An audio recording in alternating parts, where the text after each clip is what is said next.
Boa tarde a todas e todos.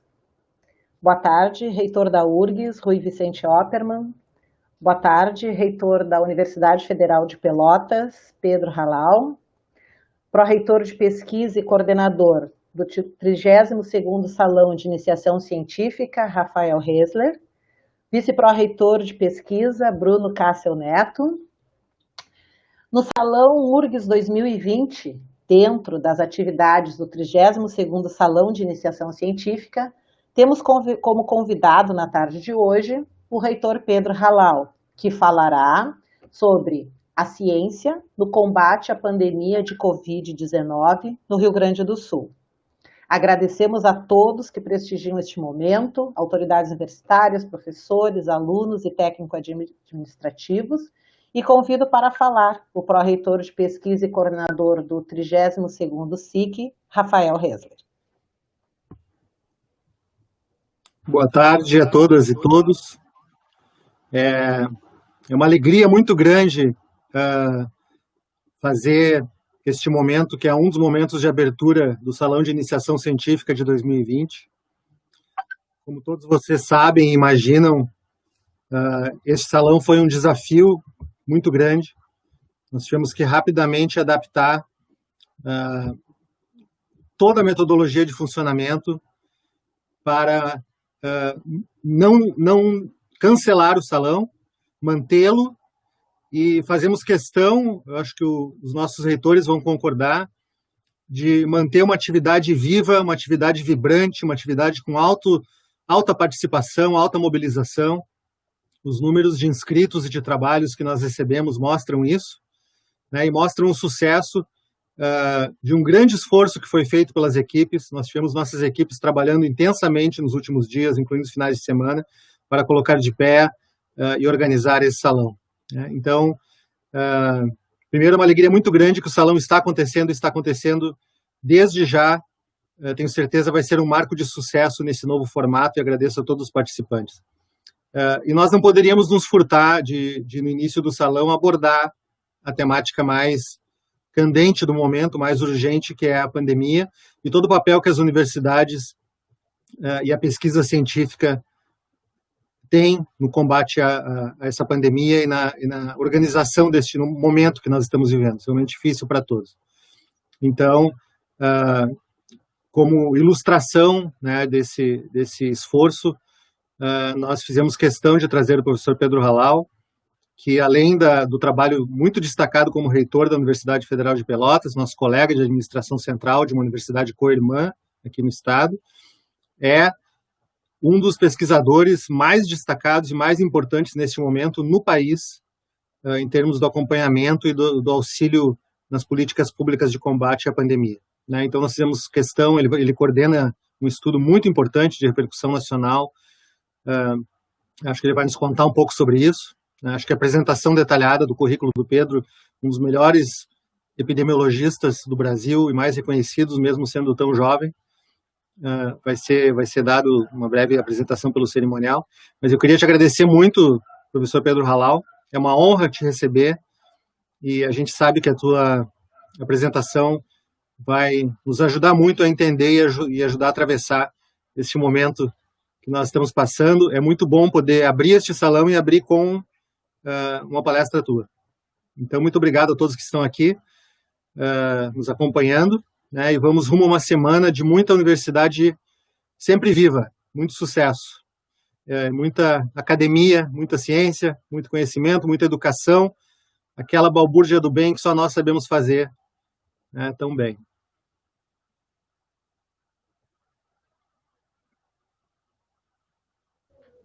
Obrigada, professor Rafael. E com a palavra, o reitor Rui Oppermann. Muito boa tarde a todos, magnífico reitor da Universidade Federal de Pelotas, Pedro Halal, meu amigo Pedro, me permita lhe chamar assim, porque assim é que nós temos construído essa nossa relação. Caríssimo colega de administração, professor Rafael Hesler, cumprimento também o Bruno, pró-reitor e vice-pró-reitor de pesquisa, cumprimento também todos os que estão nos assistindo, uma verdadeira satisfação estarmos aqui nesse momento do nosso salão. Agradeço a Márcia pela presença, o Francisco e companhia da TV URGS, que estão aqui permitindo essa live tão importante, e as nossas tradutoras, a Celeste, a Maitê, e acho que a Thaís é a outra, né? Bom, quero dizer que, de fato, nós estamos num salão virtual, mas também um salão cheio de virtudes.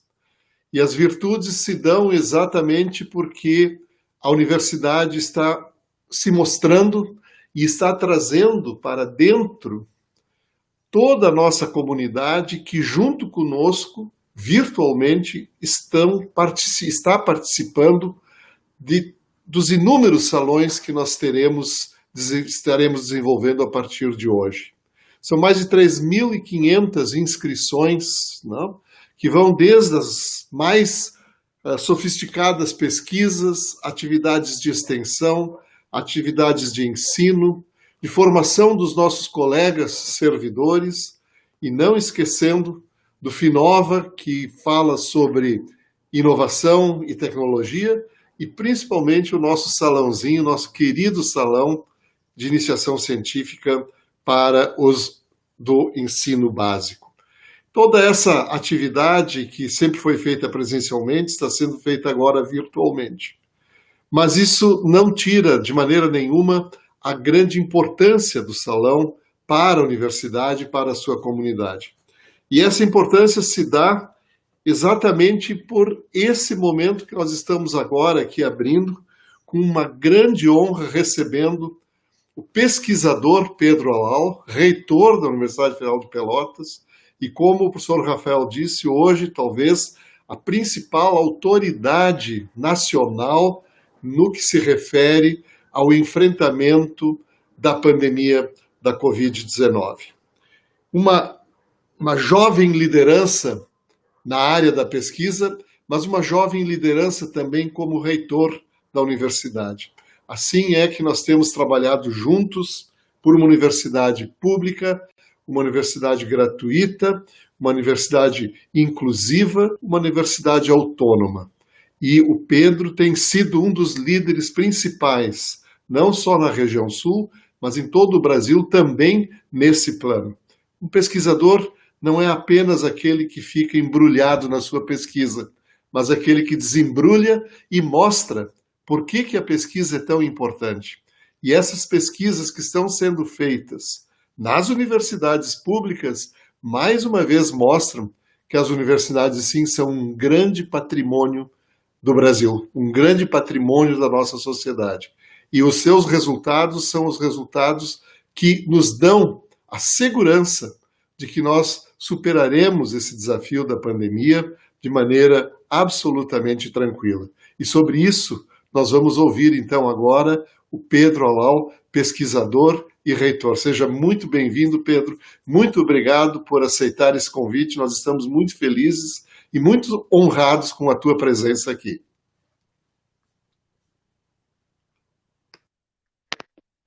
Obrigada, professor. O reitor da Federal de Pelotas, Pedro Halal, é doutor em epidemiologia pela Federal de Pelotas. Realizou estágio pós-doutoral no Instituto de Saúde da Criança da Universidade de Londres. É um dos sócios fundadores e ex-presidente da Sociedade Brasileira de Atividade Física e Saúde. Foi membro afiliado da Academia Brasileira de Ciências entre 2008 e 2013. É bolsista de produtividade do CNPq e coordena uma das mais amplas pesquisas sobre Covid-19 no mundo, intitulada Estudo da Evolução da Prevalência de Infecção por Covid-19 no Brasil, EPCOVID-19, cujos resultados têm sido referenciais na formulação de estratégias governamentais para o combate à pandemia, além de ações e programas de prevenção. Informamos que poderão ser feitas perguntas ao nosso convidado pelo YouTube. E o pró-reitor de pesquisa, o professor Rafael Hesler, fará então a leitura das perguntas ao convidado. Com a palavra, o convidado dessa tarde, professor Pedro Halal. Bem, boa tarde a todas, boa tarde a todos. Em primeiro lugar, uma satisfação estar aqui nesse evento, mas eu vou começar falando sobre o fundo aqui da minha apresentação. Vários de vocês já me viram falando em outros eventos e na mídia, e nunca eu tive esse tipo de fundo aqui, parece aqueles fundos fake que o pessoal... Não, mas é que faltou luz na minha casa, agora 1h10 da tarde, eu me desloquei para o escritório de um colega meu que estava com luz e por isso essa estante aqui atrás. Eu queria fazer uma saudação muito especial para o meu querido amigo, para o colega Rui Oppermann.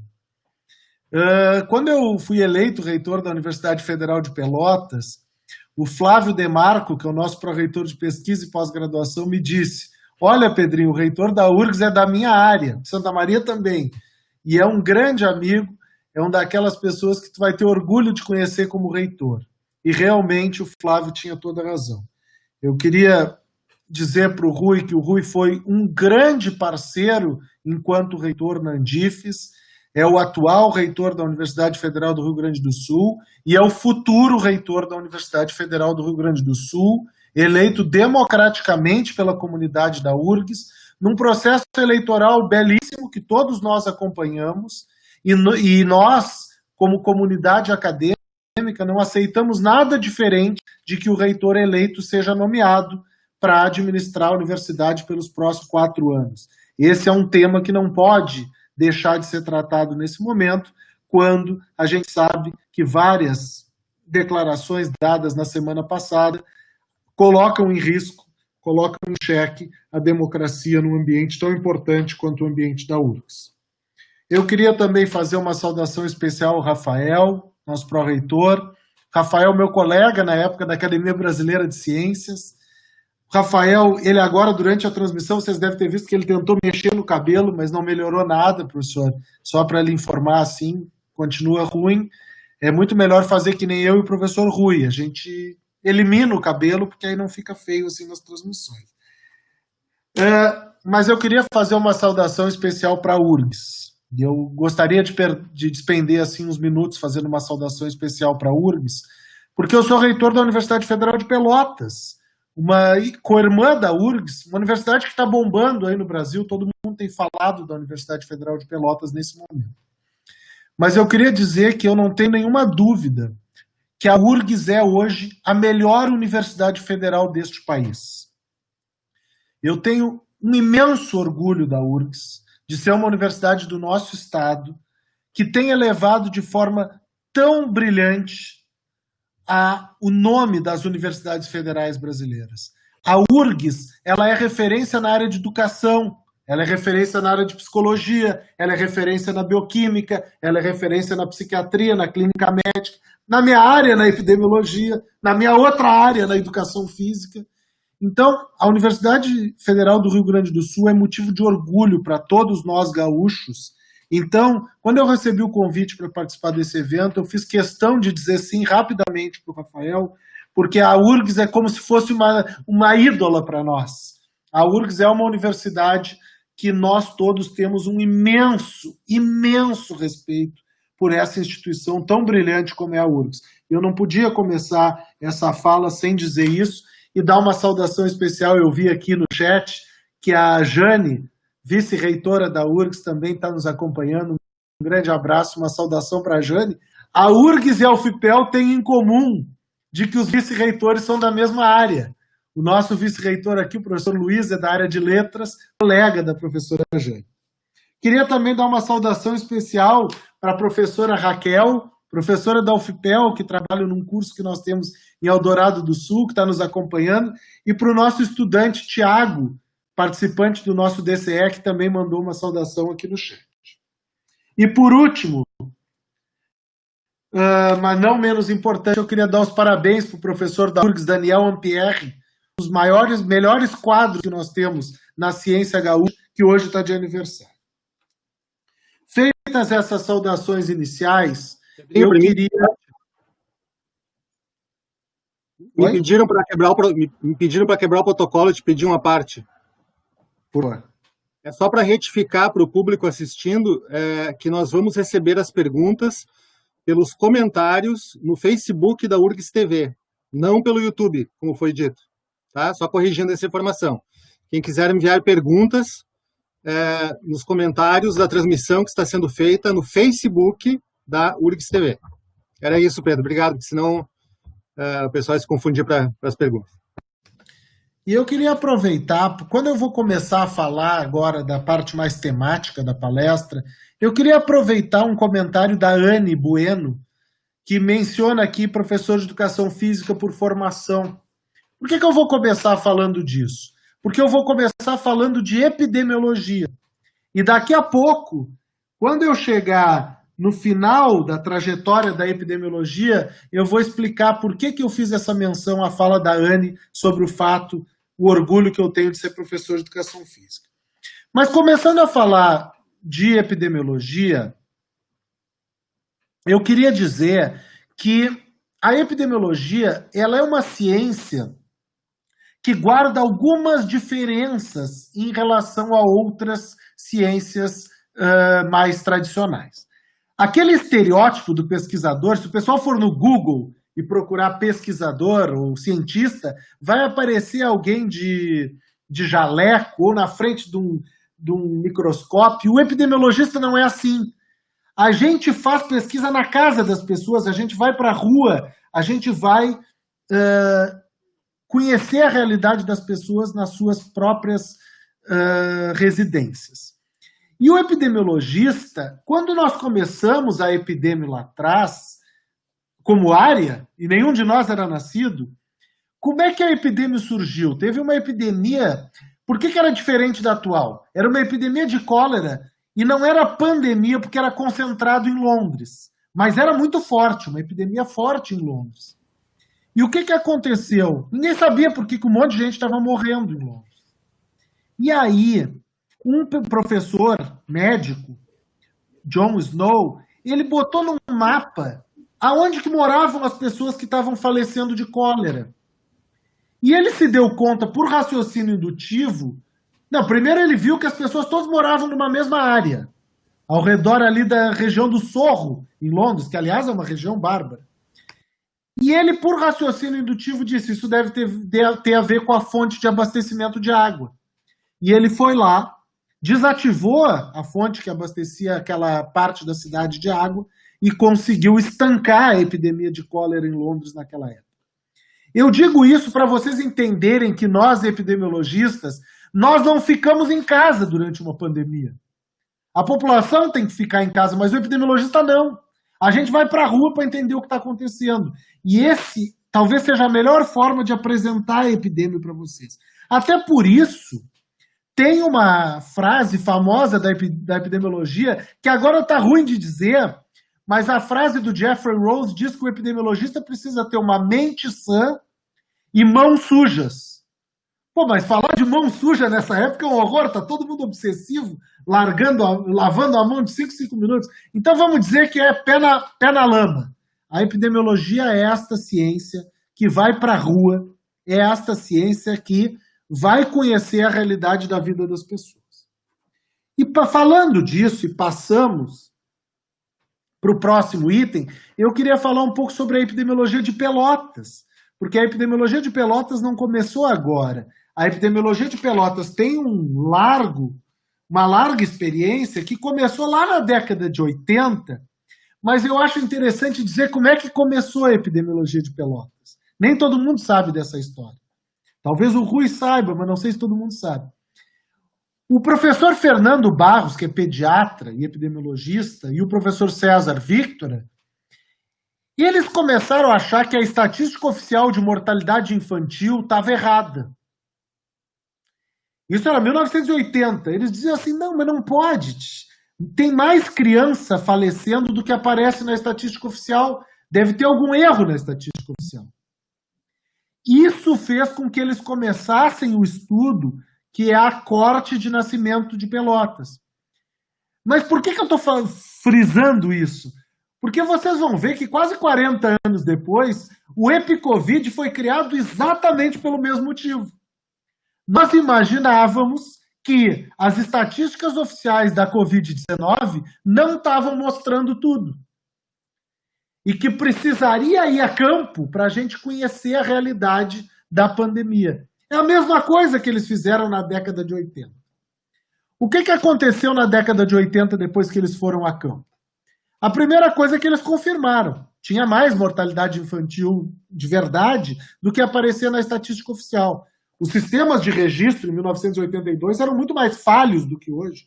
O SUS, que algumas pessoas criticam, e óbvio que tem coisas para melhorar, mas o SUS não estava implementado, nem existia em 82. Os sistemas de registro brasileiro eram ruins. Então eles foram a campo e mostraram, olha, tem mais mortalidade infantil do que a gente achava. E o segundo resultado que eles encontraram em 82 sobre mortalidade infantil é um resultado que eu vou pedir para que as pessoas que estão nos acompanhando, centenas de alunos que devem estar nos acompanhando, ouçam bem essas próximas frases que eu vou falar. Lá em 1982, a mortalidade infantil entre os 20% mais pobres de Pelotas era comparável com os países da África que tinham maior mortalidade infantil no mundo naquela época. E a mortalidade infantil nos 20% mais ricos de Pelotas era comparável com os países escandinavos que tinham a menor mortalidade infantil do mundo naquela época. E aí os colegas escreveram um livro chamado Epidemiologia da Desigualdade, que é um livro que deveria ser lido, relido por todos os estudantes de graduação das universidades públicas brasileiras, para que a gente saiba que se o sistema público está nos formando, nós temos a obrigação de trabalhar para diminuir as abismais desigualdades socioeconômicas, as abismais desigualdades em saúde que existem nesse país. Tivemos momentos em que essas desigualdades diminuíram. E hoje, essas desigualdades, infelizmente, estão se acentuando novamente. Eu também queria dizer que o grupo da epidemiologia de Pelotas é diretamente responsável pelo fato de que, se o professor Rafael tem filhos, a esposa do professor Rafael foi recomendada dar de mamar por 6 meses exclusivamente no peito. Assim como todos que nos acompanham. Na década de 80, e eu não estou falando da década de 60, estou falando da década de 80, os pediatras diziam, como disseram para minha mãe, olha, tem que dar de mamar no peito até os 3, 4 meses, e depois o leite materno não é suficiente, tem que começar a botar papinha, frutinha, outros alimentos. E as pesquisas de Pelotas mostraram que, junto com outras no mundo, que a amamentação exclusiva era muito melhor para a saúde das crianças e prevenia infecções, prevenia mortalidade infantil. E, além disso, todo mundo que tem uma criança, seja filho, seja sobrinho, seja neto, e que vai hoje em dia acompanhar o crescimento nos pediatras, nas unidades básicas de saúde, naquelas curvas de crescimento que tem aquele formato assim, aquelas curvas de crescimento que são usadas em Porto Alegre, em Pequim, em Moscou, em Nairobi, em Joanesburgo, aquelas curvas de crescimento foram criadas em 6 lugares do mundo. Um deles é Pelotas. Então, a epidemiologia de Pelotas, ela não começou agora. Ela não começou com o EpiCovid. Ao contrário, o EpiCovid surgiu exatamente porque existe a epidemiologia de Pelotas. Dito isso, eu vou focar agora os próximos minutos da minha fala no EpiCovid. Então, contar um pouco para vocês a história dessa pesquisa, por que nós fizemos o EpiCovid, por que a URGS é nossa parceira, por que tem outras 11 universidades gaúchas, além da UFPEL e da URGS, que estão envolvidas no estudo. O que a gente pensou? Naquele momento, isso aí era março ainda, recente a chegado a pandemia aqui no Brasil, nós tínhamos essa sensação de que nem tudo estava aparente. As estatísticas oficiais elas não conseguiam mostrar de verdade, elas não conseguiam identificar realmente a dimensão da pandemia. E eu já aproveito para responder para a Maria del Carmen, que os autores do livro são o Fernando Barros e o César Victora, que são dois pesquisadores fundadores do nosso grupo de epidemiologia aqui de Pelotas. Mas, então, a gente queria saber aqui no Rio Grande do Sul, olha, o quanto que tem de verdade de coronavírus no Rio Grande do Sul? O quão rápido ele vai se disseminar aqui no estado? Quantas pessoas vão acabar, infelizmente, falecendo do total de infectados? Então, nós tínhamos uma série de perguntas que nós queríamos fazer. E aí que veio um desafio para mim como reitor e como pesquisador. Porque o Rui deve ter passado pelo mesmo dilema do que eu, né? Quando a gente assume a reitoria de uma universidade, as nossas pautas principais, elas têm que ser as pautas da reitoria. A nossa pauta principal é garantir que os nossos estudantes tenham acesso a comida de qualidade e tenham acesso a comida no RU. As nossas pautas são garantir que os nossos estudantes consigam chegar na aula, são que as aulas sejam bem dadas, que a biblioteca esteja aberta. A gente não consegue ser reitor e pesquisador ao mesmo tempo. A gente acaba sendo reitor por um período e depois a gente volta para a vida acadêmica. Eu apertei pause na minha vida acadêmica durante o meu período de reitor. Todos os meus orientandos, eu acabei passando para outros orientadores. Eu não mantive a minha vida acadêmica durante a gestão, que está agora acabando, exatamente porque eu entendi que o compromisso da reitoria é um compromisso gigante. E todas as pessoas que fazem o que o Rui está fazendo hoje, o que a Jane está fazendo hoje, elas mereciam muito mais reconhecimento das nossas comunidades. Porque é um trabalho extremamente desgastante, extenuante, politicamente complexo e que acaba, de uma forma ou de outra, freando as nossas carreiras acadêmicas. Então, a pessoa que assume um cargo desses, ela tem um espírito de altruísmo, de ajudar a comunidade, que tem que ser muito reconhecido. Mas, voltando a isso, chegou uma pandemia e eu me coloquei numa situação horrível. Como é que eu faço? Eu sou reitor agora, eu tenho que cuidar da UFPEL. Mas, por outro lado, a população brasileira me sustentou, me deu bolsa de mestrado, me deu bolsa de doutorado para eu me formar em epidemiologia.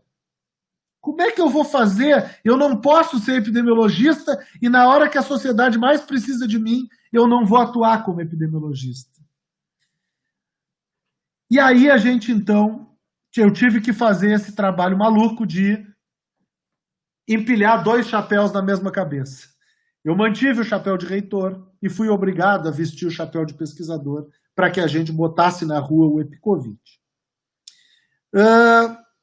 Como é que a gente desenhou isso? Olha, a gente vai fazer um estudo populacional, a gente vai na casa das pessoas, a gente não vai em voluntários, a gente tem que sortear as pessoas, porque senão a gente vai, se for voluntários, vai acabar vindo quem é mais sintomático, vai acabar vindo quem tem mais chance de ter Covid. Então a gente vai na casa das pessoas, entrevistá-las e fazer um teste para ver se elas já tiveram contato com o vírus. Era muito difícil organizar isso no meio da pandemia. A gente tinha medo que os entrevistadores não quisessem fazer a coleta de dados, porque no meio da pandemia as pessoas estavam com medo. Então a gente desenvolveu aí um protocolo super complexo, os entrevistadores usando EPI no nível de hospital. O descarte do material é descarte hospitalar. A gente mobilizou todas as universidades gaúchas praticamente e a gente então foi fazer trabalho de campo. Hoje, é engraçado porque assim, quando a gente fala disso, eu falo muito sobre isso, né? E agora quando o coronavírus já começou a desacelerar, cada vez que eu falo nisso eu quase me emociono, eu tenho que admitir isso. Hoje a gente já fez 8 fases da pesquisa no Rio Grande do Sul. A gente já entrevistou e testou, parece mentira isso, 36 mil pessoas quase pelo estado, espalhadas por 9 cidades do estado inteiro. Em Uruguaiana. Uruguaiana é longe de tudo. Porto Alegre, Canoas, Pelotas, Santa Cruz, Santa Maria, Caxias, Passo Fundo. Então, assim, a gente conseguiu fazer 8 coletas de dados com 4.500 pessoas em cada coleta.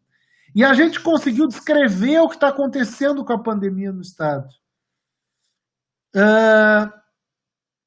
Olha, quando a gente começou a fazer essa pesquisa, de cada 2.000 pessoas tinha uma infectada. E eu gosto de usar essa estatística porque ela dá uma ideia de proximidade, o quanto que a epidemia está chegando na gente. Então, na primeira fase da pesquisa, em abril, de cada 2.000 pessoas, uma tinha coronavírus. Na última fase agora, de cada 72 pessoas, uma tinha coronavírus. Ou seja, antes precisava de um jogo de futebol com torcida, tá? Não um jogo do Inter, do Grêmio, mas um jogo do Zequinha ali, com 2.000 pessoas no estádio, para tu achar um com coronavírus. Agora, basta uma turma aí da URGS, de um curso que tenha ingresso grande, de 72 já tem um com coronavírus. Então, assim, eu acho importante mostrar esse resultado para que a gente entenda que o coronavírus chegou perto de nós, ele chegou na gente. Todo mundo hoje provavelmente já tem alguém que conhece que foi acometido pela doença. A gente também descobriu pelo EpiCovid que, infelizmente, mais ou menos uma pessoa de cada 100 acaba falecendo. De cada 100 pessoas contaminadas, uma acaba vindo a óbito. A gente descobriu, pelo EpiCovid também, que o distanciamento social foi muito, muito bem feito no Rio Grande do Sul entre abril e maio, primeira quinzena de maio. E que entre maio e o começo de julho, relaxou muito. De julho para frente, o pessoal se assustou, porque aumentou os casos no Rio Grande do Sul, e aí o distanciamento social se manteve estável. Então é isso, a gente foi lá e foi a campo. A gente fez a pesquisa. A professora Lúcia, reitora da Federal de Ciências da Saúde de Porto Alegre, está com a gente trabalhando nisso. Então, nós estamos falando de uma coalizão de forças da ciência gaúcha para conseguir interpretar, entender o que está acontecendo no Estado. E aí, o Ministério da Saúde, na gestão Mandetta, nos solicitou, através do contato do professor Elo, também vinculado à URGS, e que trabalhava na gestão do Ministério da Saúde, mostrando que a URGS, assim como a UFPEL, tem participação e tem vínculo com qualquer gestão que estiver ocupando qualquer cargo. Durante a gestão Bolsonaro, tem pessoas da URGS que trabalharam na gestão Bolsonaro, tem pessoas da UFPEL que trabalharam na gestão Bolsonaro. Os pesquisadores da universidade, os professores da universidade, eles têm amplitude de formação e de percepção ideológica de mundo. O que a gente não pode aceitar, e alguém fez uma pergunta no chat sobre as declarações de um dos deputados semana passada, é que a vontade da comunidade não seja respeitada. Tem pessoas na URGS que apoiam o governo federal atual, tem pessoas na URGS que apoiam o governo anterior, e tem pessoas, sempre vai ter gente que vai apoiar qualquer governo. Mas a URGS tem o direito de escolher quem é o seu reitor ou quem é a sua reitora, assim como todas as universidades têm que ter esse direito. E aí a gente chegou para fazer a pesquisa no âmbito nacional. E aí eu gostaria de dizer que foi uma loucura. Aí realmente foi uma loucura. A gente... imagina que a pesquisa gaúcha eram 9 cidades. A pesquisa brasileira eram 133 cidades espalhadas por todos os estados do Brasil. Só de entrevistadores eram 2.300 pessoas. Não é os que nós vamos entrevistar, é os que vão à rua fazer as entrevistas. Imagina que nós tínhamos que testar, porque a gente não podia botar para fazer coleta de dados alguém infectado. Então a gente tinha que testar os entrevistadores e alguns davam positivo e a gente tinha que substituir, trocar. Gente, uma operação logística bem complexa, que demoraria 1 ano para ser planejado, nós fizemos em 1 mês. Contratamos o Ibope para fazer a coleta de dados, fizemos contato com as cidades e fomos a campo. Gente, a primeira vez que nós fomos a campo foi uma loucura. Muita gente deve ter visto a reportagem do Fantástico, muita gente deve ter visto as reportagens na mídia, toda a mídia. Os nossos entrevistadores tiveram dificuldades. Teve um entrevistador nosso que foi preso. Teve um entrevistador nosso que foi agredido. Teve entrevistador nosso que foi confundido com um criminoso. E isso fala muito sobre o momento que a gente está vivendo no Brasil, e eu vou voltar lá no final da fala sobre a questão da valorização ou não da ciência. Mas a gente esteve numa situação muito, mas muito delicada. A gente não sabia o que fazer, o campo estava na rua e nós estávamos prestes a desistir. E aí nós tivemos uma reunião do nosso grupo, que foi uma reunião, acho que vai entrar para a história, no futuro a gente vai falar sobre isso. E nós dissemos, nós não vamos desistir. Nós vamos seguir o campo. A ciência não vai se curvar ao negacionismo à ciência. Nós vamos seguir em campo. Nós fizemos aquela reportagem no Fantástico, nós voltamos a campo. Os entrevistadores, alguns dos entrevistadores que tinham passado pelas dificuldades que foram relatadas no Fantástico, eles voltaram a campo, numa atitude de resiliência e um pouco de resistência também, e nós concluímos aquela fase da pesquisa. E depois a gente conseguiu concluir mais 2 fases.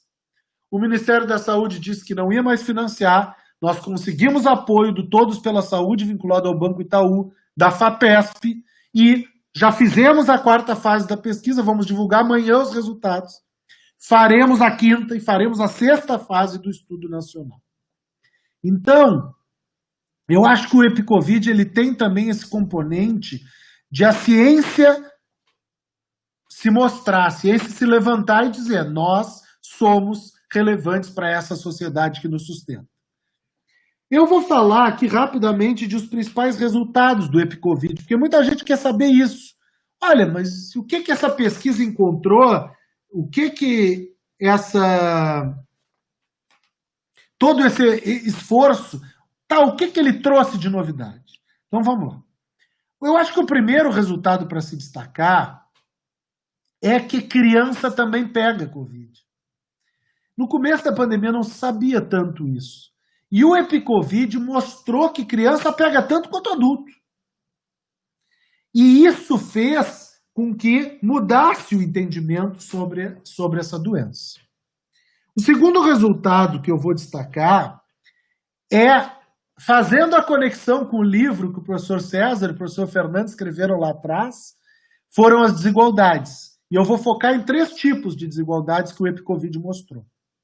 O primeiro tipo de desigualdade foi a desigualdade regional. Tratar a curva epidêmica no Brasil como uma coisa só é um equívoco que nós não podemos cometer. Na primeira fase do EpiCovid, na região norte, já tinha mais de 5% da população infectada.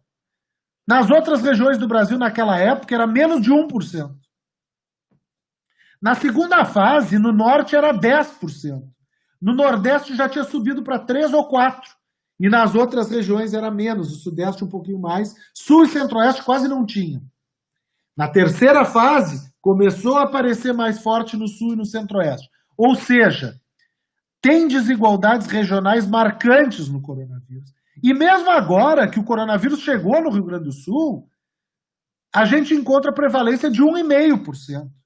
Teve momentos da pandemia que nós encontrávamos em Manaus 25% de prevalência. Ou seja, de cada 4 pessoas de Manaus, uma já tinha tido exposição ao coronavírus. Então, a desigualdade regional é muito marcante. Depois, eu queria chamar a atenção para a desigualdade étnico-racial, que é uma pauta que tem sido muito enfrentada por nós, gestores das universidades públicas. Eu e o Rui, inúmeras vezes já tivemos em discussões como que a gente promove a equidade racial nas nossas universidades. E as universidades têm política de cotas, têm banca de aferição do componente étnico-racial das declarações, tem uma série de ações que nós fazemos nas universidades. O EpiCovid mostrou que tem uma desigualdade étnico-racial grosseira no coronavírus. Em algumas das primeiras fases, as pessoas indígenas tinham 5 vezes mais risco de se infectar do que as pessoas brancas. E em todas as fases, as pessoas pretas e pardas tinham pelo menos o dobro do risco de infecção do que as pessoas brancas. Então, essa história de que o Brasil está em momento de igualdade racial, gente, ela não cola. As populações pretas, pardas, indígenas, tem uma série de dificuldades que as populações brancas não experimentam ao longo das suas vidas. Então, é nossa obrigação como pesquisadores denunciar isso, e é nossa obrigação como gestores propor políticas que promovam de vez a equidade racial. E a última é a desigualdade socioeconômica. E aí eu vou voltar para a minha fala lá do começo, quando eu disse que 20% mais pobres tinham mortalidade infantil que nem a dos países da África em 82. E os 20% mais ricos tinham mortalidade infantil que nem os países da Escandinávia em 82. E mesmo o coronavírus, uma doença que chegou pelos aeroportos, pelos grupos mais ricos da população, logo depois já tinha o dobro de prevalência nas pessoas mais pobres do que nas pessoas mais ricas. Então, claro que tem explicação em termos de aglomeração, em termos de qualidade da moradia, em termos de quantidade de moradores por domicílio, e isso faz com que a gente volte para aquele que é o grande dilema de qualquer gestor. Qualquer gestor público, e eu falo isso com a maior tranquilidade, agora encerrando meu mandato como gestor público e deixando mais essa manifestação para que o Rui, nos próximos 4 anos, mantenha esse nível de excelência de gestão que a URGS vem vivenciando, que faz com que a URGS seja a melhor universidade desse país, federal pelo menos. A gente, quando é gestor, muitas das questões que pegam, elas se resumem a uma única pergunta. Nós estamos fazendo gestão para quem mais tem ou nós estamos fazendo gestão para quem mais precisa? Se a gente estiver fazendo gestão para quem mais precisa, nós éramos para estar trabalhando com os mais pobres, com os pretos, com pardos e com os indígenas. As políticas de saúde deveriam estar priorizando esses grupos. Infelizmente, essa não foi a realidade do enfrentamento da Covid-19 no Brasil até agora. E agora, para encerrar a minha fala sobre a EpiCovid, depois eu vou fazer uns últimos comentários, eu não podia deixar de dar algum spoilerzinho do resultado da 4ª fase, senão o Rafael ia ficar bravo comigo. Gente, o resultado da 4ª fase do estudo nacional, ele confirma algo que a 3ª fase já sugeria em algumas cidades e que a literatura está mostrando, que é algo que é bastante desafiador sob o ponto de vista científico. Os anticorpos não duram.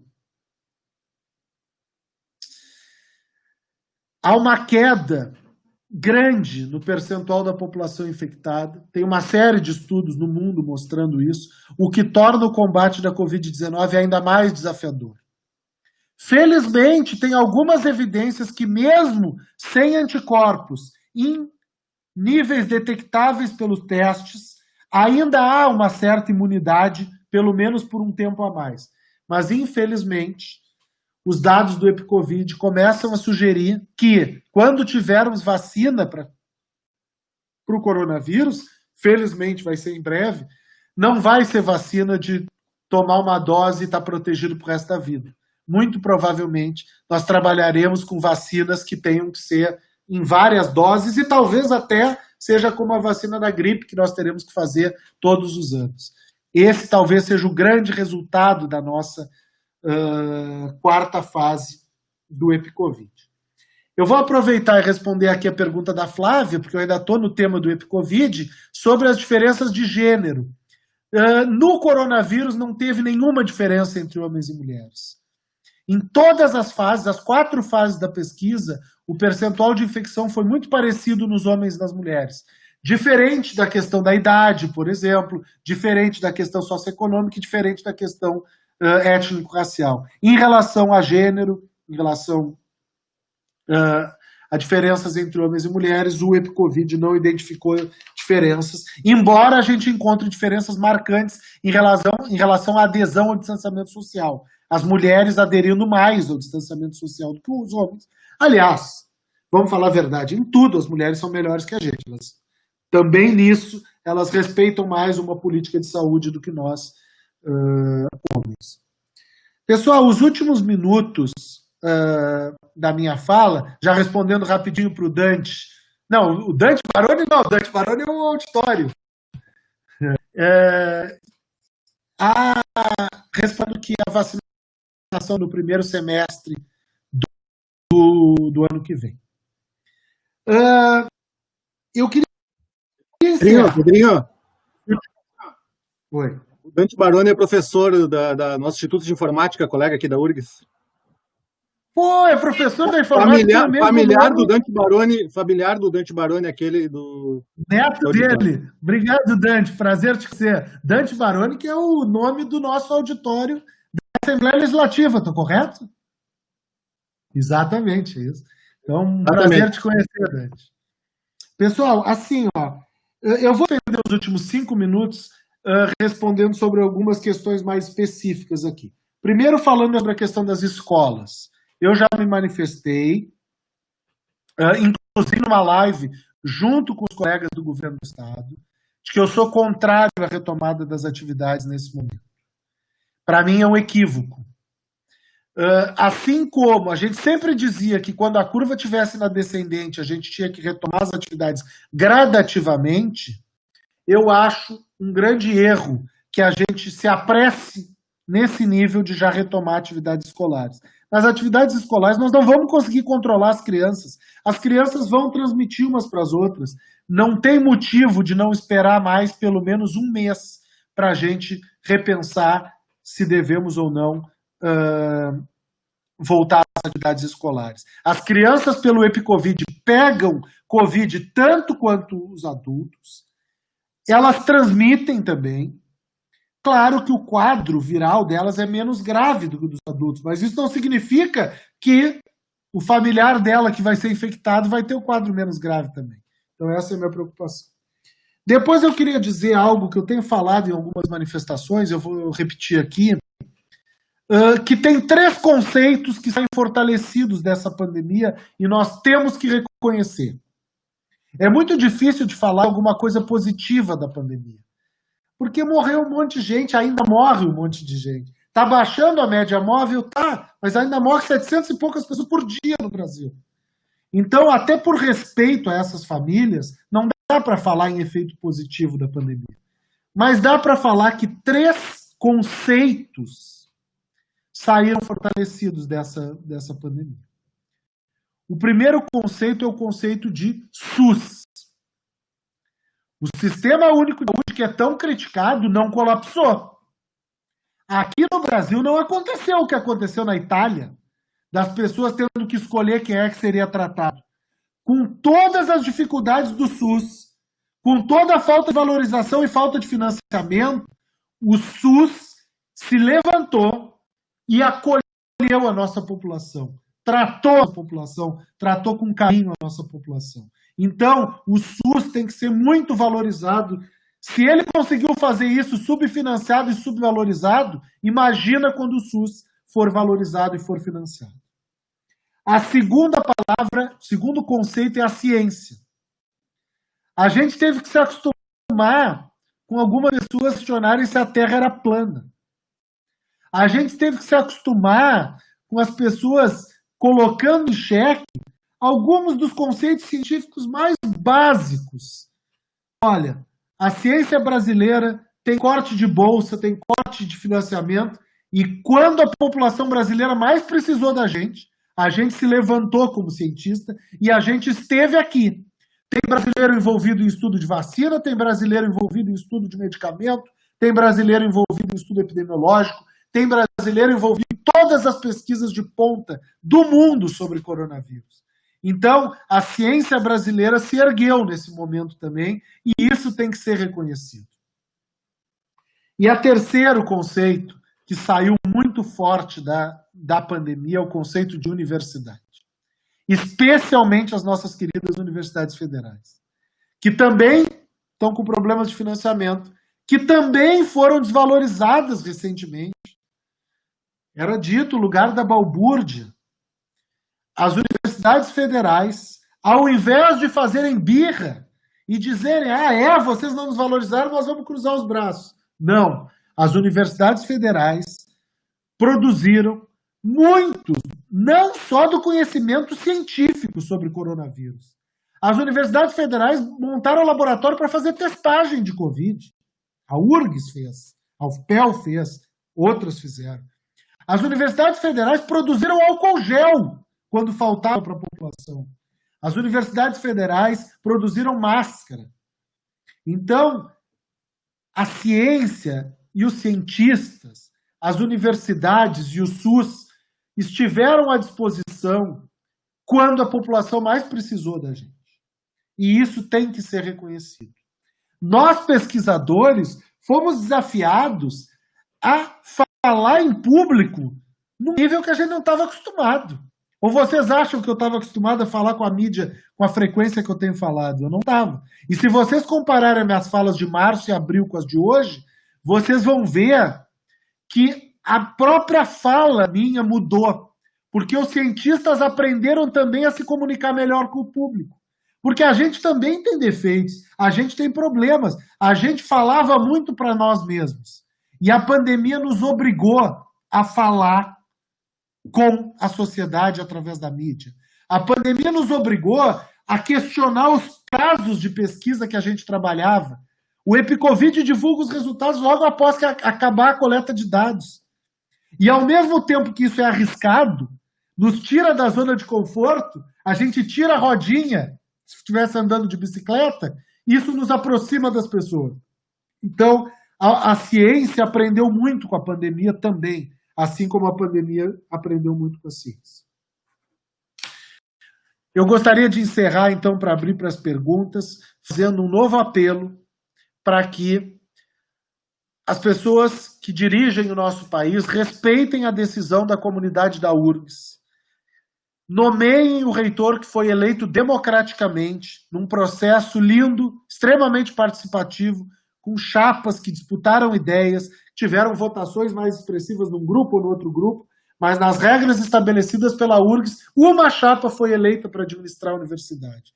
E seria um equívoco grande se o governo federal nomeasse outro reitor que não o professor Rui para administrar essa instituição pelos próximos 4 anos.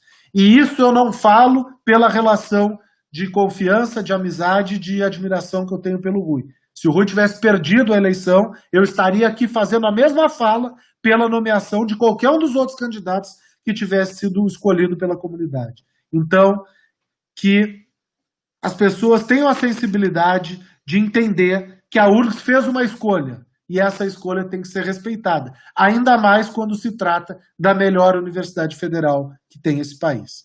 Muito obrigado, estou à disposição para as perguntas. Pedro, para quem te conhece, não surpreende que a tua fala foi tão bonita, foi tão informativa, foi tão clara e corajosa, né? A gente sabe a capacidade que tu tem como cientista brilhante, como gestor brilhante, e eu sei que tu é uma pessoa absolutamente destemida, né? Tu vai e enfrenta as questões que tem que enfrentar para defender o que acha que tem que defender e realizar o que realiza. Então, eu queria te agradecer, porque assim, eu não consigo imaginar uma palestra de abertura do Salão de Iniciação Científica melhor do que essa que a gente acabou de ter aqui. Se nós estivéssemos em um evento presencial, teríamos uma plateia aplaudindo de pé por vários minutos, tenho certeza. Tenho certeza que vários aqui estão aplaudindo de suas casas, de seus locais de trabalho, eventualmente. Nós temos recebido um feedback aqui que nos deixa muito felizes, né? Muitas pessoas se reconhecendo na tua fala, te agradecendo e reconhecendo o que tu afirma sobre o papel da Universidade do SUS. Nós temos cerca de 20 minutos para as perguntas agora, e me cabe mediar essa parte antes do encerramento pelo reitor. Muitas delas tu já respondeste. O pessoal da equipe aqui da Propesc que estava dizendo o melhor palestrante é o cara que já vai respondendo as perguntas durante a palestra, fica ligado no chat ao mesmo tempo, né? Certamente a maior parte delas tratou sobre a retomada da educação nas escolas, né? Eu acho que tu já falaste disso. É uma angústia de muita gente. Hoje nós tivemos um editorial da Science publicado, não sei se exatamente hoje, mas no máximo há poucos dias, exatamente sobre esse tema, condenando o governo norte-americano porque a reabertura dos esportes e da educação superior nos Estados Unidos está levando a que as universidades se tornem novos focos de transmissão, um aumento muito grande do número de casos, né? E nós na URGS estamos organizados para manter a suspensão até o momento de atividades presenciais. Então, tu já comentou sobre a educação, mas também chegaram a perguntas sobre os esportes, né? A questão do futebol, etc. Não sei se, como professor de educação física, inclusive, se queres comentar sobre isso. Não, eu quero voltar nessa questão do professor de educação física, tá, Rafael? E até para responder uma pergunta que teve lá atrás, e aí eu vou aproveitar para conectar com a coisa dos esportes. Tu sabe que nesse momento de negação da ciência e de tentativa de descrédito, um dos argumentos de autoridade mais fortes que eu ouvi é que eu não poderia falar de coronavírus porque eu sou professor de educação física. Muitas vezes eu ouvi isso. Muitas vezes. Eu sou biólogo e professor de medicina, então eu já vivi muito isso também. É uma coisa e eu acho interessante quando vem esses argumentos de autoridade, porque esse tipo de argumento de autoridade, ele é um argumento que mostra insegurança. Porque se a pessoa tem argumentos científicos melhores, discute cientificamente. Quando a pessoa diz que eu não posso falar disso porque eu não tenho formação na área, começo a desconfiar. E vou dizer mais, a melhor live que eu fiz nesse processo todo foi com um colega que pensa muito diferente de mim, que é médico infectologista, mas que jamais usou argumento de autoridade para tentar descredenciar minha fala. É importante falar isso. Mas, assim, sobre a questão dos esportes, eu acho que a gente tem que entender o que significa reabrir. A gente tem que reabrir, claro, está na hora de reabrir. A gente tem que reabrir o comércio com os cuidados necessários. A gente tem que reabrir a indústria com os cuidados necessários. A gente tem que reabrir o futebol, que a gente consegue testar os atletas. A gente tem muita coisa para reabrir, mas a gente não pode reabrir o que a gente não tem controle. Por isso que a gente não pode reabrir o futebol com torcida. A gente tem que reabrir o futebol sem torcida. Porque os jogadores a gente consegue seguir testando e acompanhando, a torcida não. É a mesma coisa dos esportes de lazer. Se eu juntar um grupo de amigos de 20, 22 para jogar futebol de campo, tá bem, o pessoal vai me confundir com a bola, vai me chutar, pode ter essa piada também. Mas eu não tenho como controlar a exposição ao vírus num jogo de futebol de 22 amigos. E eu não tenho como ter um protocolo de testagem. Então, assim, este momento, a atividade física tem que ser priorizada em atividades que consigam manter o distanciamento necessário. Então, tem que ter academia? Tem, mas não no formato tradicional. Tem que ter personal? Tem que ter caminhada orientada? Tem, mas não tem que ter jogo de futebol. Então, assim, essas posições, elas têm que ser compreendidas. Daqui a pouco vai ter cinema? Vai, mas não vai ter cinema com todas as cadeiras ocupadas. Vai ter cinema, talvez, com espaço de 2 cadeiras entre cada pessoa.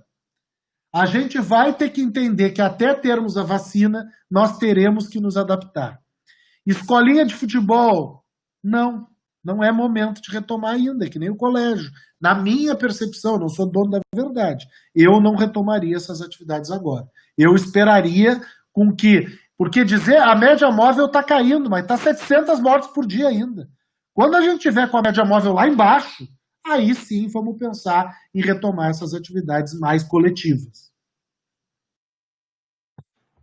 Obrigado, Pedro. Mais perguntas que chegaram são sobre a questão, por um lado, da imunidade, que tu falaste que cai, né? Parece que não é duradoura. E o que isso implica em termos de vacinação? Uma colega nossa, Andréa Logercio, da Suinfra, pergunta se isso implicaria na possível necessidade de mais de um round de vacinação para cada pessoa. Sim, obrigado, Andréa, pela pergunta. Se a Andréa trabalha na Suinfra, a Andréa trabalha bastante. Não sei como é que é vocês aí, mas aqui a Suinfra da UFPEL é um dos lugares onde o pessoal mais trabalha, porque assim... E sustentabilidade, uma grande pessoa de sustentabilidade na URGS agora. É uma pauta monstra para nós também aqui, que legal. Legal interagir contigo, André. Não, assim, ó, provavelmente sim, André. Provavelmente o que a ciência tem mostrado é que quando tivermos a vacina, ela vai ser uma vacina que vai ter que ser reaplicada de tempos em tempos. Então, tem colegas que entendem muito mais disso do que eu, mas o que eu tenho ouvido dos imunologistas, dos infectologistas, do pessoal que trabalha mais direto, virologistas, é que é muito provável que nós estejamos trabalhando com uma vacina que vai ter mais do que uma dose. O que não quer dizer que não é má notícia. Não... Claro, seria mais fácil tomar vacina e nunca mais provar, mas de gripe a gente se acostumou a tomar vacina todo ano. Nós vamos ter que nos acostumar como sociedade a tomar vacina com frequência. Não sei qual a frequência aí, mas muito provavelmente mais do que uma dose. Também sobre a vacinação, o nosso colega professor Dante Baroni, neto daquele Dante Baroni, e outros perguntam sobre eu entendo que as perguntas são um pouquinho fora do teu foco específico nessa questão, né? Mas, assim, como é que tu enxerga a previsão do início de vacinação? Isso é uma questão, eu vou fazer várias juntas. Se quem já teve o vírus deveria também ser vacinado, esse é outro componente dessas perguntas. E como é que, a partir do estudo EpiCovid, vocês enxergam a possibilidade da chamada imunidade, atingirmos a chamada imunidade de rebanho? Então, são 3 subperguntas dentro de uma sobre imunização, vacinas e imunidade. Então, vamos lá. Primeiro, quando, tá? A minha sensação é de que será no primeiro semestre do ano que vem que vai chegar a vacina. E aí eu estou dizendo chegar em quantidade necessária para vacinar a população como um todo. Eu acho que primeiro Deixa eu complementar um pouco. Acho que teve ontem, ou há poucos dias, uma comunicação de uma autoridade da OMS falando que ia ter priorização. Primeiro, inevitavelmente, isso vai acontecer primeiro em alguns países, o acesso, né? Países produtores, por isso que a gente tem que ser produtor de vacina, medicamentos aqui no país. Temos que ter soberania, né, que não temos ainda sobre isso. Grupos de risco. Mas segundo, tem a questão dos grupos de risco, profissionais de saúde, e aí a pessoa deu uma previsão de que a vacinação chegasse, digamos, para as pessoas que não estão nesses grupos muito depois. Não lembro se ela falou para final de 2021 ou depois ainda. Então, só para complementar na pergunta, eu tenho 47 anos, não estou em nenhum grupo de risco, até poderia ser considerado um profissional por estar dentro do hospital ou tal, como professor, mas digamos que eu esteja fora dos grupos de profissionais de saúde. Quando é que chegaria para mim a possibilidade de ter acesso à vacina? Não, eu estou um pouco mais otimista, Rafael, mas posso estar errado. Eu acho que no primeiro semestre do ano que vem vai chegar para a população. Num lugar como o Brasil, que tem capacidade instalada, o nosso problema maior até é logístico do que operacional para fazer a vacina. Eu estou com uma percepção de primeiro semestre do ano que vem. Ainda mais agora que a vacina, que para mim que é a que está mais avançada, que é a de Oxford, já foi retomados os testes que tinham parado alguns dias atrás. Depois, alguém fez uma pergunta sobre a questão da data e o horário exato dos resultados da EpiCovid fase 4. A gente ainda está decidindo, mas provavelmente deva ter uma coletiva de imprensa amanhã, não definimos o horário ainda. Amanhã não, quarta-feira, assim que definirmos o horário, e a gente vai divulgar aí amplamente nas redes sociais. Por favor, nos informe que a gente ajuda na divulgação aqui da estrutura da universidade. E agora nós vamos falar sobre a tal imunidade de rebanho. Aí eu vou demorar mais alguns minutos para falar sobre isso. Por quê? Porque um dos resultados do EpiCovid, agora que a gente entendeu essa coisa da queda dos anticorpos, etc. e tal, infelizmente, os dados do EpiCovid para isso não servem. Não dá para usar o dado do EpiCovid para estimar quando vai chegar a imunidade de rebanho, porque a gente nunca vai saber porque as pessoas perdem os anticorpos. Então, para estimar a imunidade de rebanho, tem que ser outro tipo de pesquisa. Tem outros colegas que estão fazendo pesquisas parecidas. Agora, o que a gente tem que saber sobre a imunidade coletiva, ou esse termo que você convencionou, a imunidade de rebanho, é que a imunidade de rebanho ela jamais pode ser uma meta. Ela pode ser atingida, claro, mas não pode ser o nosso goal da saúde pública não pode ser deixa a doença avançar até ela parar de avançar naturalmente. Pelo amor de Deus. Senão não precisa de saúde pública, ao contrário. Tá? Então, assim, a tendência é que a imunidade de rebanho ainda esteja distante nos países europeus e asiáticos. E no Brasil, em alguns lugares, é possível que a imunidade de rebanho esteja um pouco mais próxima. E eu diria que o maior candidato à imunidade de rebanho é Manaus. Eu acho que, bem analisados os dados de Manaus, a gente pode ter uma tendência de aprender mais sobre imunidade de rebanho. Tem bastante gente falando sobre a questão de grupos prioritários na vacinação. Olha, a tendência é que a vacina do SARS-CoV-2, ela também comece pelos grupos de risco e também comece pelos profissionais de saúde. Mas, pelo apelo que a pandemia trouxe para a sociedade, mesmo com as coisas dos contratos de transferência de tecnologia, que alguém citou muito bem aqui, a minha sensação é que o apelo humanitário vai ser tão forte que esta vacina vai chegar rápido para a população como um todo. Eu repito, é uma percepção, eu posso estar errado, mas é uma percepção que eu tenho conversado com vários colegas de outros países sobre isso, e existe quase que uma percepção geral de que, tá bem, nós vamos seguir nas nossas disputas, inclusive econômicas daqui para frente, mas em relação ao coronavírus, nós precisamos esquecer essas disputas econômicas, nós temos que dar vacina para a população. Vou fazer mais só dar um abraço, perguntas. Rafael. Antes de passar para a próxima, deixa eu deixar um abraço para a Annelise, professora da Escola de Educação Física e Fisioterapia da URGS, uma grande Annelise. Ah, não, agora é a Annelise Breyer. A Annelise Breyer foi nossa aluna do mestrado aqui.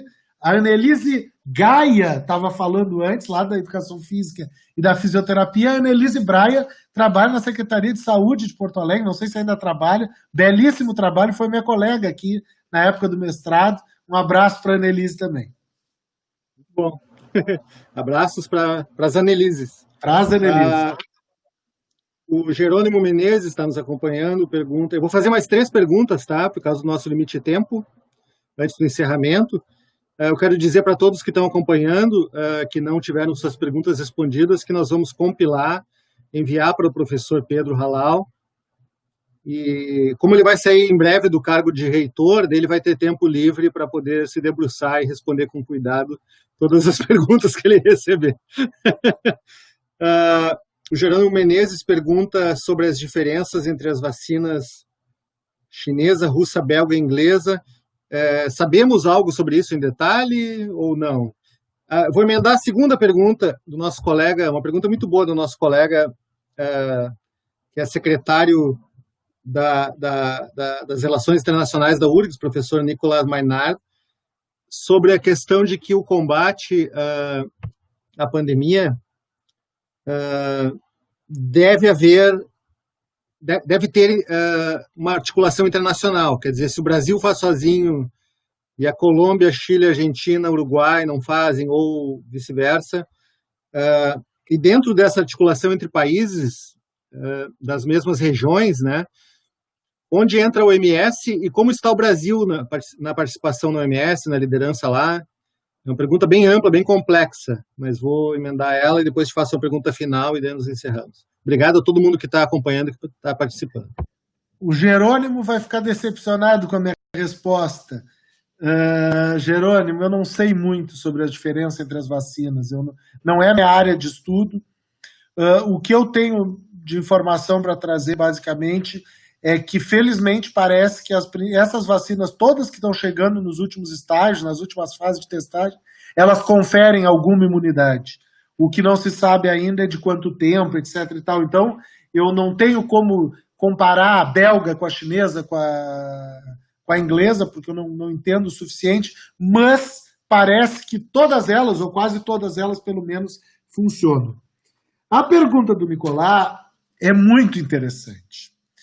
Eu não vou entrar muito aqui na questão do papel que o Brasil tem perdido em relação ao OMS. O Brasil está num momento tenso com a OMS, acho uma pena isso, mas eu não vou despender muito tempo nessa parte da pergunta, eu vou despender mais tempo na questão da necessidade de uma articulação internacional.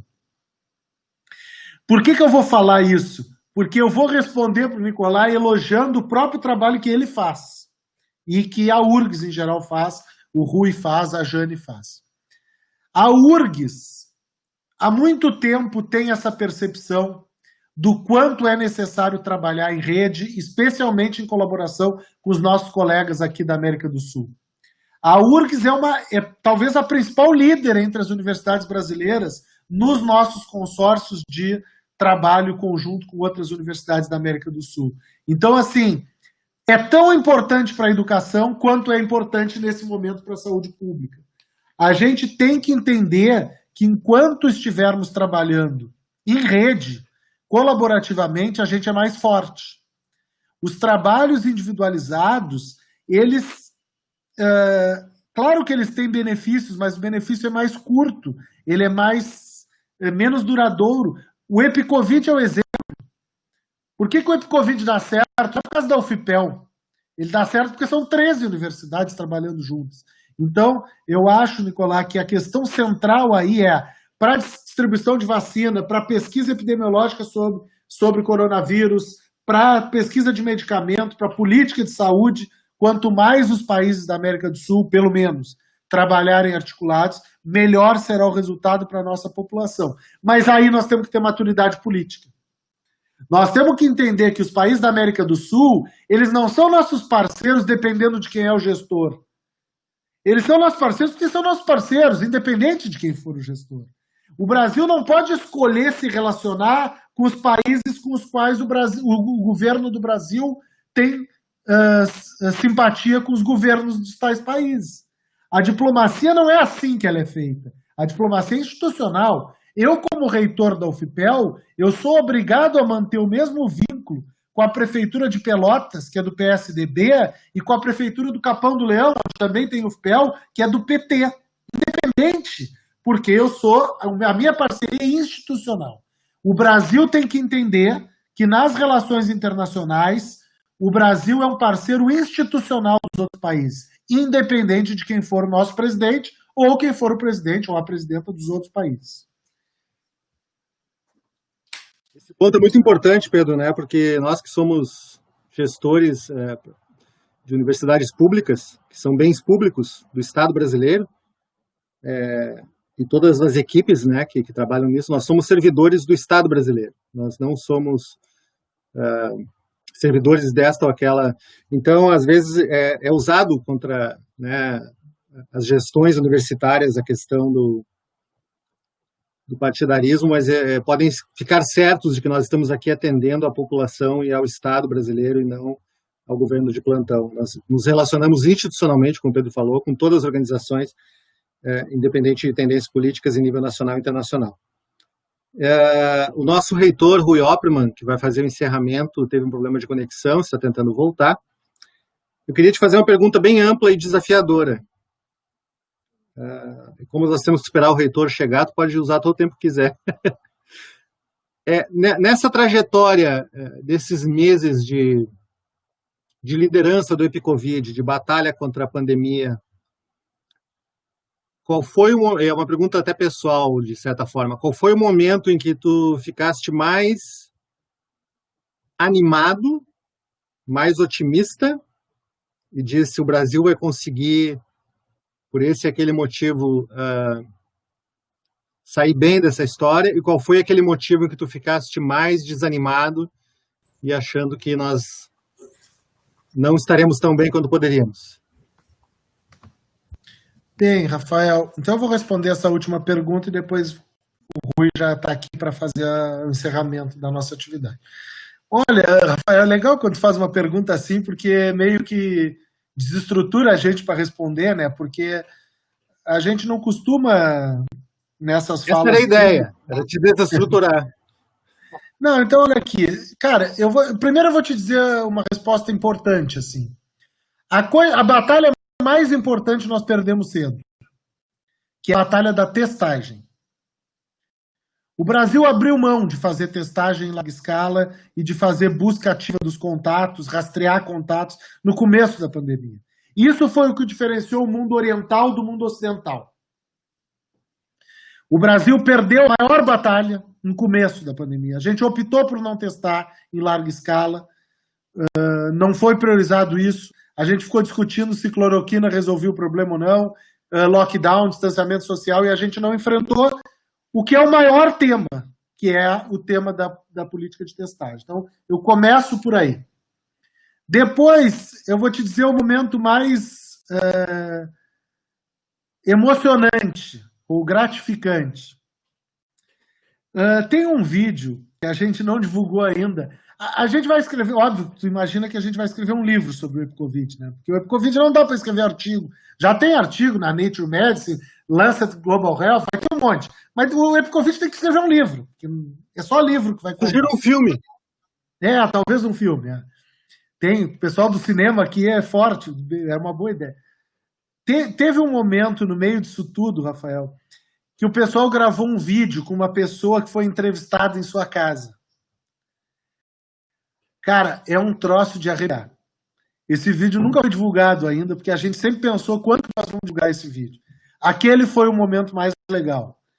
Foi quando, porque a pessoa, a mulher que é entrevistada, a senhora, ela fala o que significa para ela estar recebendo o entrevistador na casa dela, está tendo a oportunidade de fazer o teste de graça, está sendo tranquilizada em relação ao coronavírus. Cara, esse é o momento meu, assim. A tua pergunta é minha, né? É o meu momento. Agora eu vou te falar o pior momento. O pior momento foi quando o Ministério da Saúde decidiu que não ia mais financiar a pesquisa.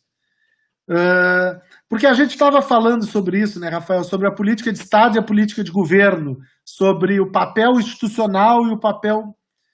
E ali foi pesado para mim, assim. Eu já vinha sendo muito atacado pessoalmente, eu recebi ligação ameaçando, denunciando a Polícia Federal, por causa do que eu postava, do que eu escrevia. Vocês imaginam, isso aí acontece. O Rui deve ter recebido, ao longo desses anos, aí, situações parecidas. Então, assim, e aquilo me parecia uma coisa, olha, são 3% da população que são, nem 3%, 1% que são extremistas. Quando o Ministério da Saúde cortou o financiamento da pesquisa, eu pensei, não é mais 1% da população, foi o governo do meu país que decidiu não seguir a maior pesquisa epidemiológica do mundo sobre o tema. Então, ali foi o momento que eu te diria que foi mais decepcionante. Mas a gente conseguiu recuperar a pesquisa, a gente entende a decisão, a gente entende que o governo tem o direito de fazer pesquisa com o grupo que achar mais adequado, faz parte, mas para mim, pessoalmente, foi o momento mais triste. Eu acho que assim a gente acho que eu resumo assim, os altos e baixos dessa montanha-russa que tem sido o EpiCovid, e que por sugestão nossa ia ser um livro, e talvez agora por sugestão do Rafael, em vez de um livro, acabe sendo um filme. É algo a se pensar. Uma série no Netflix. Pedro, não poderia haver nome melhor para esse evento de hoje, né? Foi brilhante, foi sensacional, né? Seguimos juntos. Eu queria te agradecer muito, novamente, agradecer muito às equipes todas aqui, da URGS TV, das redes sociais da URGS, da tradução por Libras. Obrigado, Patrícia, obrigado, Celeste. Tem mais uma que eu não consigo ver o nome aqui. Mas transmitam o nosso cumprimento para ela. Equipe da Propesc, que a gente está nos bastidores aqui, em tempo integral, no WhatsApp, fazendo funcionar o evento, junto com a equipe do gabinete, equipe do gabinete da reitoria, todos envolvidos. Reitor Rui, cada vez que a URGS faz um evento, e nós fazemos muitos, todas as semanas, pelo menos, de alto nível científico, acadêmico, educacional, que atinge as pessoas, não só da URGS, mas da sociedade, eu fico aquele dia com a alma lavada. Eu fico sentindo que a gente realizou algo do que a gente é pago pela sociedade para realizar. E eu estou de alma muito lavada hoje, porque no primeiro dia do Salão URGS e do Salão de Iniciação Científica, a gente teve essa conversa contigo, Pedro, que foi absolutamente brilhante, despertou o interesse das pessoas. Agradeço todo mundo que acompanhou, que fez perguntas, que elogiou, que comentou, né? E eu agradeço a todos, realmente emocionado, né? Porque eu acho que nós estamos encerrando uma gestão da qual eu tive o privilégio de fazer parte. E eu acho que os próximos anos, 4 anos da gestão do professor Rui e da professora Jane, legitimamente escolhidos pela comunidade da URGS, serão ainda mais cheios dessas realizações, desses eventos e desse alcance para a comunidade. Então, eu passo com isso, encerro minha participação, passo a palavra ao nosso reitor, professor Rio Opperman, para o encerramento. Me despeço de todo mundo. Obrigado, Pedrinho. Muito obrigado, professor Rafael. O senhor pode ter certeza que estaremos juntos nos próximos 4 anos também. Então, acho que, Pedro, devo te dizer que o livro, o filme e toda essa história precisam ser escritos, seja pelo Covid, seja pelo modelo de pesquisa que está se fazendo, pelo exemplo de pesquisador e de grupo de pesquisa que a Universidade de Pelotas e tu, particularmente, como coordenador da pesquisa, estão dando. Recentemente eu li um artigo de um pesquisador dizendo que a ciência tinha que voltar a ser neutra. E eu penso que a tua palestra mostra por que a ciência não pode ser neutra. A ciência tem que ter lado, ela tem que ter o lado da verdade, ela tem que ter o lado do conhecimento, mas ela também tem que ter o lado de estar focada na realidade e naquela pergunta que tu fizeste, dar a resposta, né? Isto é, para quem é que nós estamos trabalhando.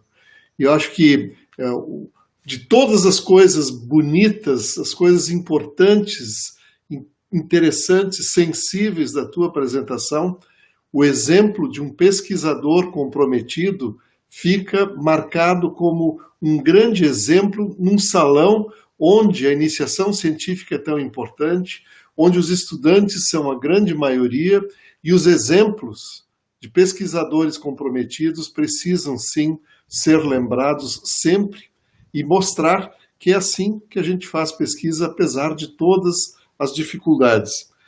Mostrou também que tem uma coisa que tu erraste nas tuas afirmativas. Tu não deu pause na tua pesquisa, na tua carreira de pesquisador, porque ser pesquisador é ser pesquisador em 24 horas.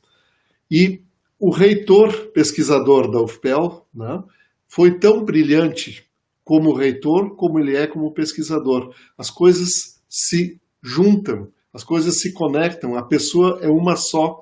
Ela é brilhante quando faz pesquisa, ela é brilhante quando faz gestão da universidade. Olha, hoje nós tivemos uma aula com A maiúsculo, uma aula magna na nossa universidade, e eu te agradeço muito, eu tenho certeza que todos aqui estamos tremendamente agradecidos pela tua participação, pela ciência que tu nos mostrou, pelo comprometimento que tu tens. Vamos em frente, muito obrigado mais uma vez. Rafael, muito obrigado a todos que colaboraram conosco, a Celeste, a Maitê, a Patrícia, que estavam aí fazendo a nossa tradução, o pessoal na TV URGS. Muito obrigado, pessoal. Começamos muito bem o nosso salão. Até uma próxima.